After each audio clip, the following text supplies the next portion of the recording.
안녕하세요. 우가탱 두 번째 영상. 네, 오늘도 만나 뵙게 돼서 반갑습니다. 저는 러브앤힐링 심리상담센터 이정민이고요. 오늘은 우가탱 두 번째 영상으로 제목은 안전해지기, 세이프티입니다.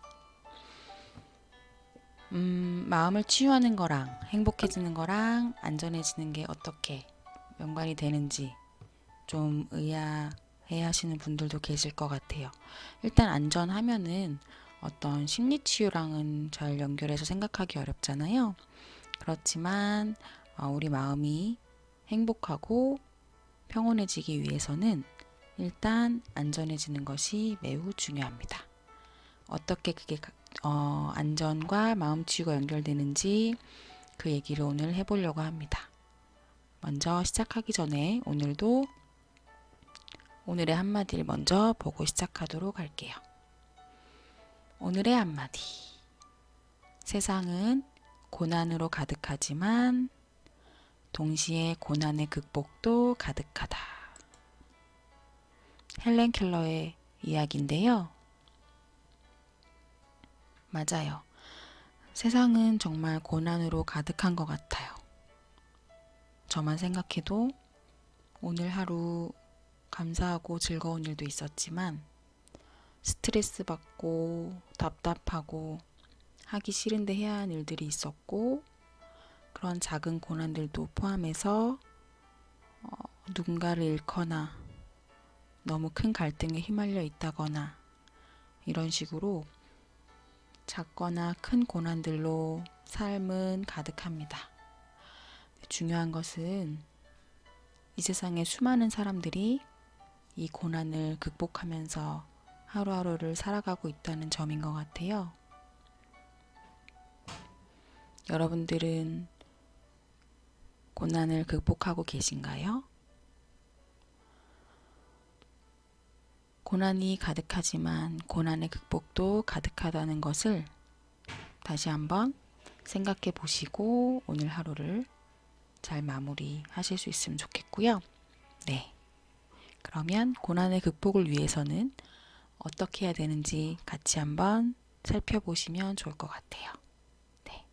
그럼 오늘 주제 안전해지기 시작하도록 할게요. 안전의 중요성. 왜 우리가 안전에 대해서 먼저 이야기해야 되는지 살펴보도록 하겠습니다. 여러분 한번 이 질문에 대한 답을 떠올려 보시겠어요? 지금 당신에게 가장 중요한 우선순위는 무엇인가요? 무엇이 떠오르세요? 일단 저는 엄마라서 그런지 제 아들이 가장 먼저 떠오릅니다. 그리고 제가 사랑하는 사람들도 떠오르고 제가 하고 있는 직업이나 진로, 저의 꿈, 저의 건강 이런 것들이 하나씩 떠오르는 것 같아요. 여러분은 어떤 것들이 떠오르셨어요?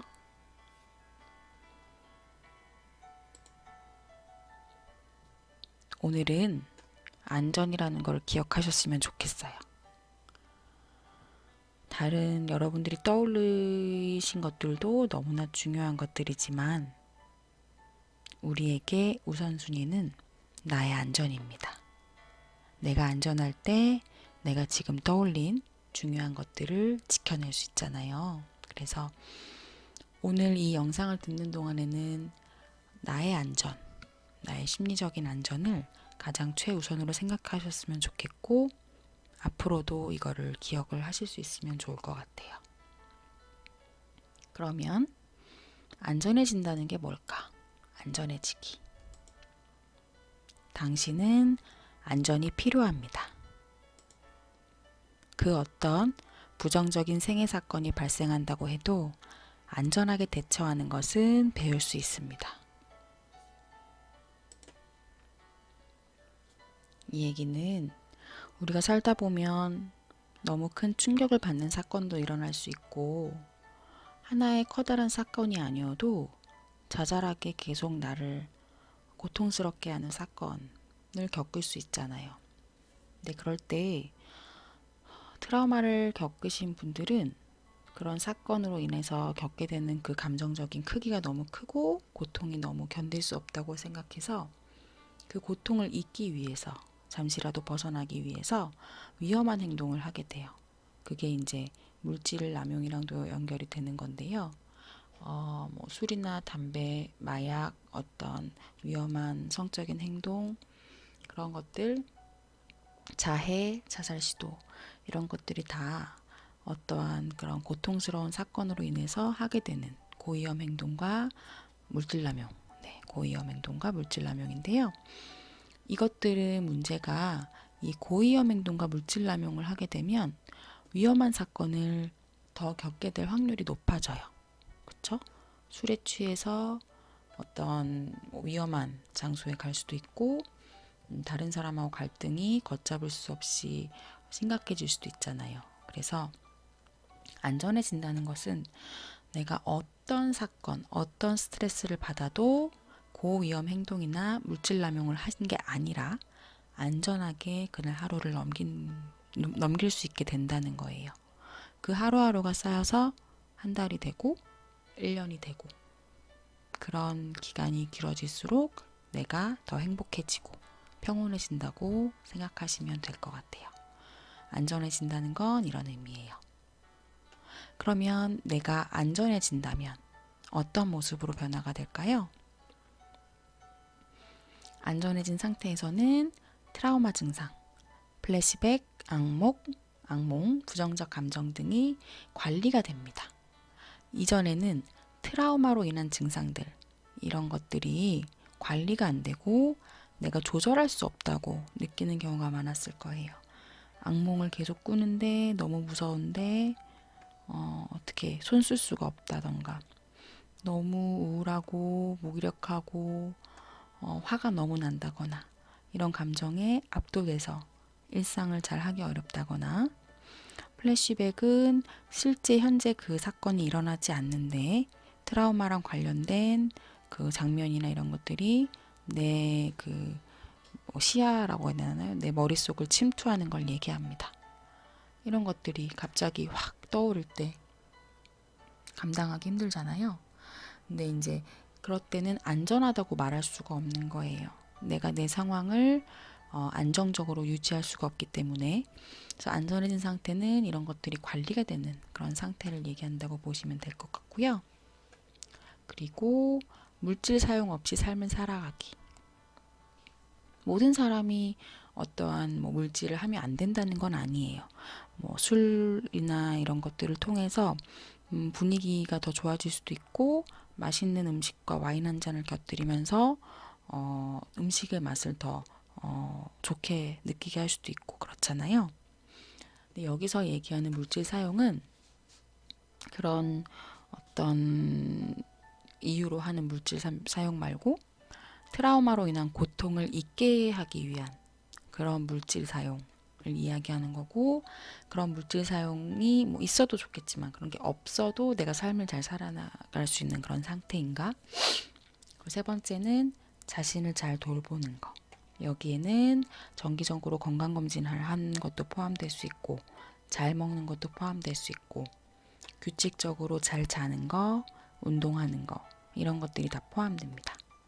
그리고 자신에게 지지적이고 안전한 사람을 만나는 거. 애착 대상, 애인이 항상 옆에 있다고 해서 그게 안전하다고 보기는 어려워요. 그런 애착 대상과 끊임없이 갈등하고 그 갈등 속에서 또다시 상처받고 더 깊게 상처받고 이게 반복되면 그건 오히려 더 안전하지 않은 상태라고 보시면 될 것 같아요. 관련해서 다섯 번째는 가정폭력이나 현재의 폭력적인 관계에서 벗어나게 되는 것. 이 폭력은 꼭 물리적인 손으로 때리고 물건을 던지는 폭력뿐만 아니라 언어 폭력도 포함될 수 있고 방임이나 학대도 다 포함될 수 있습니다. 자해 행동 막기. 사람들은 자해를 하는 거에 대해서 이해를 하거나 공감하기 어려워하는 경우가 많아요. 물론 자해를 한 번도 할 그런 충동을 느껴보지 않은 사람들은 공감하시기가 어려운 것도 맞겠죠. 그렇지만 자해를 한다는 건 고통을 막 즐기고 이래서 하기보다는 다른 고통을 잊기 위해서 하는 경우가 많거든요. 그렇지만 그렇다고 해서 자해를 한다는 게 위험하지 않은 건 아니에요. 신체에 손상이 가고 실수로 돌이킬 수 없는 상처를 입게 될 수도 있거든요. 그렇기 때문에 커팅, 자살 충동, 안전하지 않은 성행위, 이러한 자신을 해칠 수 있는 행동을 그만하시는 게 안전해진 상태입니다. 마지막으로 자신에게 긍정적인 감정을 가지고 삶을 즐기는 방법을 찾게 되는 것. 이 상태가 됐을 때 우리는 내가 이제는 트라우마에서 좀 벗어나서 안전해진 상태가 되었구나 라고 아실 수가 있어요. 어떤 게 안전해진 상태인지 조금 감이 오시나요? 우리 모두 안전해진 상태로 갈 수 있습니다. 넘어갈게요. 예를 들어 볼게요. 안전한 대처란 이쪽 회색 그 네모칸 안에는 우리가 너무 스트레스 받을 수 있는 상황들이 적혀져 있어요. 첫 번째, 세죠? 실직을 했다. 직업을 잃어버린 거죠. 직업을 잃어버린다는 건 기본적인 그런 안정감을 잃어버리는 것과 매우 큰 연관이 되죠. 두 번째, 엄마가 나를 비난한다. 이게 뭐 그렇게 스트레스야? 라고 할 수도 있지만 기존의 엄마하고 관계가 어땠냐에 따라서 이거가 엄청난 스트레스가 될 수 있습니다. 아침에 우울하게 깨어났다. 우울증인 분들은 매일매일 이걸 경험하실 수도 있어요. 근데 매일매일 경험한다고 해서 고통스럽지 않은 건 아니잖아요. 오늘도 내가 아침부터 또 우울하구나 하면서 자해를 할 수도 있고 어떤 충동적인 위험한 행동을 할 수도 있습니다. 제가 예전에 상담했던 한 친구는 아침에 일어나면 이 우울감을 못 견디고 술을 마시면서 하루를 시작하는 친구도 있었어요. 근데 문제는 그런다고 해서 기분이 좋아지지가 않았다는 거예요. 그걸로 인해서 하루 종일 자신이 계획했던 그런 활동을 못하게 되고 더 자괴감에 빠지고 이걸 반복할 수 있거든요. 친구가 술을 먹자고 한다. 이거 자체만 보면은 위험한 상황이 아닐 수 있는데 트라우마로 인해서 물질남용이 있던 분이 술을 끊으려고 지금 시도하는 상황에서 친구가 술을 먹자고 하는 건 위험한 상황이 될 수 있어요. 네. 그럼 습관처럼 또 포금을 할 수 있고 그렇기 때문에 그럴 때 충동적으로 행동하게 할 수 있겠죠. 물질 사용하기도 할 수 있게 되고 이 빨간색은 다 위험한 애들이에요. 애완견이 죽었다. 이것도 심리적으로 되게 타격이 클 수 있습니다. 해리를 겪었다. 해리라는 거는 내가 나의 감정과 분리된 느낌, 나와 분리된 느낌 이런 것들을 이제 겪을 수 있다는 건데 해리라는 게 1차적으로는 나를 어떤 정서적인 고통에서 보호하려는 그런 목적이 있어요. 그래서 나를 방어할 수 있는 그런 무의식적인 장치라고 볼 수도 있는데 문제는 이렇게 해리를 겪었을 때 이 해리를 겪었다는 것 자체를 또 견디기 힘든 그런 경험으로 가져갈 수 있죠. 그러면 또 뭔가 그 고통에서 벗어나기 위해서 위험한 행동들을 할 수가 있습니다. 애인과 또 크게 다퉜다.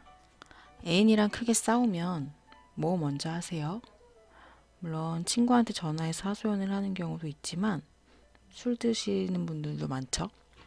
막 줄담배 피우고 게임에 빠져들고 이 애인과 크게 다투는 문제는 이 애착과 관련되기 때문에 사람들에게 되게 큰 고통을 느끼게 합니다. 돈이 하나도 없다. 이것만큼 불안하게 하는 게 없죠. 이것도 위험한 행동을 하게끔 할 수 있습니다. 그 다음 건 진짜 좀 무섭네요. 암에 걸린 것을 알게 되었다.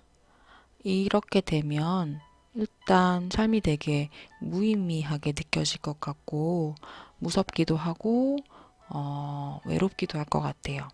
그럴 때도 고통스럽기 때문에 이런 위험한 행동을 할 수 있고요. 플래시백을 겪고 있다. 잠을 잘 수가 없다. 이럴 때도 그 고통에서 벗어나기 위한 이런 대처를 할 수 있습니다. 위험한 대처는 보시면 아실 것 같고 중요한 건 우리가 이러한 나에게 커다란 스트레스를 줄 수 있는 상황에서도 안전한 대처를 해야 된다는 거예요.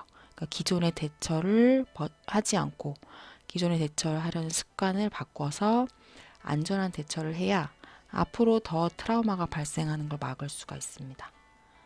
물질을 사용하는 것이 아니라 도움을 요청하는 것, 자해를 하는 것이 아니라 나의 몸을 더 잘 돌보는 것, 타인이 나를 다치게 내버려 두는 것이 아니라 관계에서 경계를 설정해서 엄마가 나를 비난할 때 엄마랑 적절한 거리를 둔다거나 애인과 또 크게 다퉜을 때도 좀 더 거리를 유지하면서 상황을 진정시킬 수 있다거나 이렇게 경계를 설정하는 것을 관계에서 매우 중요하게 볼 수 있고요. 어떤 상황을 다시 생각해 보기. 암에 걸린 것을 알게 되었을 때 너무 무섭고 절망적이라서 어떤 자해를 할 수도 있지만 사실 암에 걸린 분들이 되게 많잖아요. 그래서 내가 이 세상에 혼자인 건 아니고 나랑 비슷한 고통을 겪고 있는 사람이 또 있다는 것을 기억하면서 회복한 사람들도 많다는 것도 생각해 볼 수 있고요. 그래서 고통스러운 상황을 조금은 덜 고통스러운 상황으로 생각해 보는 게 안전한 대처에 포함됩니다. 어떤 것인지 조금 더 아시겠나요?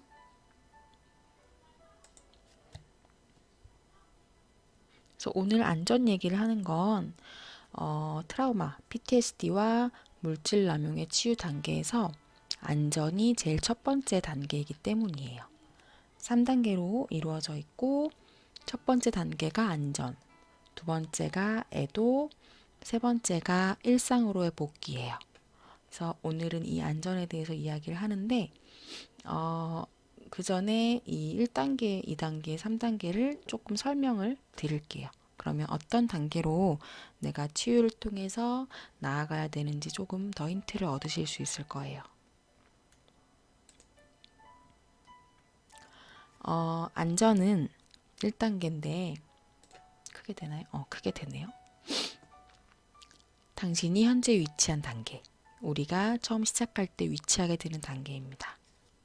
안전 단계에서의 우리의 목표는 물질 남용에서 벗어나기, 생존, 건강한 관계를 구축하기, 내 감정에 대한 통제력을 얻기, 일상의 어려움에 대처하는 안전한 법을 배우기, 파괴적인 사람이나 파괴적인 상황으로부터 나를 보호하기, 자신이나 타인을 해치지 않기, 나의 기능을 증가시킴. 이건 뭐냐면 우리가 트라우마나 물질 남용으로 힘들 때 내 일상에서 내가 원래 하던 기능만큼 업무나 공부나 이런 것들을 하기도 어렵고요. 대인관계 맺는 그런 능력이라고 할까요? 그런 것들도 당연히 자기가 원래 갖고 있는 능력을 발휘하기가 어려워져요. 그렇기 때문에 나의 기능을 증가시키는 거에 안전이 매우 중요하고요. 안정감을 획득할 수 있게 됩니다. 그래서 이런 것들이 1단계에서 이루어져야 되는 부분이에요. 우리의 목표거든요. 잘 기억을 해주세요. 그 다음에 2단계 애도입니다. 애도 단계에서는 일단 이전보다 더 안전하게 되고 나면 너무 기쁠 것 같지만 동시에 슬픈 감정도 들게 돼요. 내가 지금까지 트라우마로 인해서 경험했던 힘든 그런 나의 시간들, 힘들었던 시간들, 또 혹은 과거에 일어났던 트라우마랑 관련된 사건, 그 후유증으로 인한 사건들에 대해서 슬퍼하는 마음이 들 수 있습니다.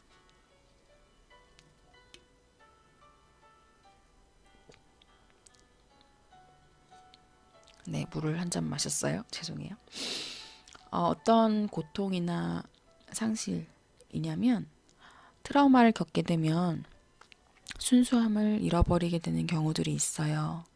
정말 믿었던 사람에게 배신을 당한다거나 이 세상에 대해서 되게 순수한 믿음을 갖고 있었는데 커다란 사건에 휘말린다거나 그러게 되면 그 전에 내가 갖고 있었던 순수함을 잃어버리게 될 수 있습니다.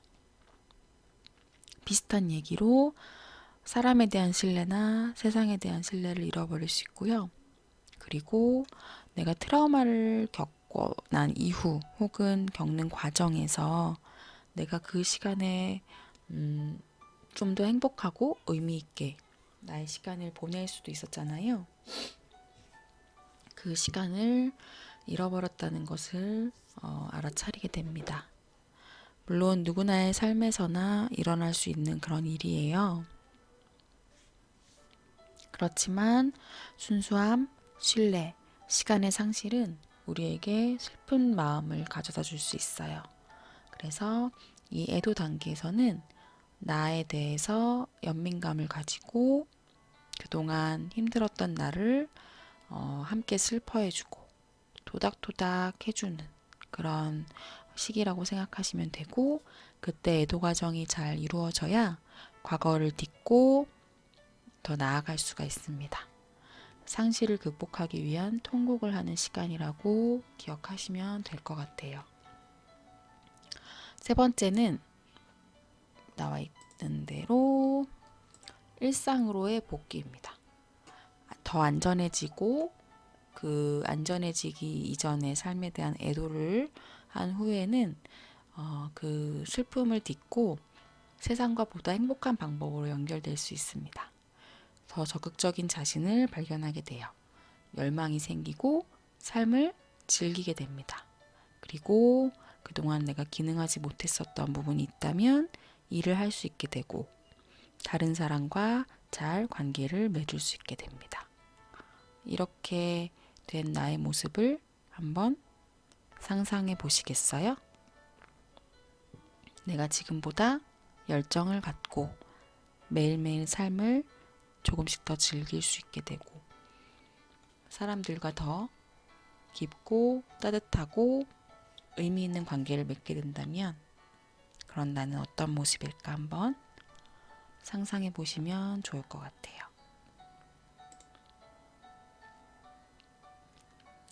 오늘은 안전의 중요성까지 얘기를 했는데요. 사실 제가 이거를 만들 때는 하루 한 번의 영상으로 다 올리려고 했는데 내용이 좀 길어진 것 같아서 오늘 여기까지 하고요. 다음 영상에 회복과 안전한 대처, 이것도 할 얘기가 좀 많거든요. 회복과 안전한 대처에 대해서 말씀드리고 마무리를 두 번째 영상을 마무리해야 될 것 같은데요. 맛보기로 조금 볼까요? 어떤 내용인지. 일단 회복의 신호가 어떤 건지 먼저 우리가 알아야 내가 회복했는지 알 수 있을 테니까 그 얘기를 좀 할 거고, 나의 안전과 대처 기술, 이 대처 기술이 좀 내용이 많아요. 이런 것들을 다음 시간에 다룰 예정입니다. 오늘 영상에 대해서 마무리를 해볼게요. 우가탱, 우리 같이 행복하자 정리하기. 오늘 영상을 통해서 얻은 것 하나를 말해본다면 한번 떠올려 보시겠어요? 저는 오늘의 한마디가 좀 마음에 많이 와닿았던 것 같아요. 오늘 하루도 저도 마음이 힘든 그런 시간이 있었는데 세상은 고난으로 가득하지만 고난의 극복도 가득하다는 것이 저한테 좀 위안이 돼주었던 것 같아요. 두 번째, 나의 치유를 위해 새롭게 할 수 있는 헌신은 무엇인가요? 제가 오늘 운동을 못했어요, 아침에. 어젯밤에도 뭔가 고민을 하다가 좀 늦게 잤고 그러다 보니까 오늘 운동을 못했는데 내일 아침은 저를 더 잘 돌보는 의미로 운동을 해야겠다는 생각이 들었어요. 네, 새롭게 하는 건 아니지만 좀 더 마음을 새롭게 다잡아야 될 것 같고요. 운동을 한다는 게 단지 몸의 건강뿐만 아니라 저의 마음의 안정감을 계속 유지하기 위해서 되게 중요한 부분인 것 같아요. 근데 뭐 운동이라고 해서 거창한 건 아니고요. 집에서 출근 전에 한 2, 30분 정도 하는 게 있습니다. 3번. 연결할 수 있는 지지 자원은 무엇인가요? 사람이 되어도 좋고 어떤 기관이나 단체가 되어도 좋고요. 뭐 책이나 종교가 될 수도 있어요. 오늘 하나 더 추가해 보는 거예요. 떠올려 보시는 거예요. 내가 삶의 고통에서 좀 더 편안해지기 위해서 연결할 수 있는 지지 자원은 무엇일까요?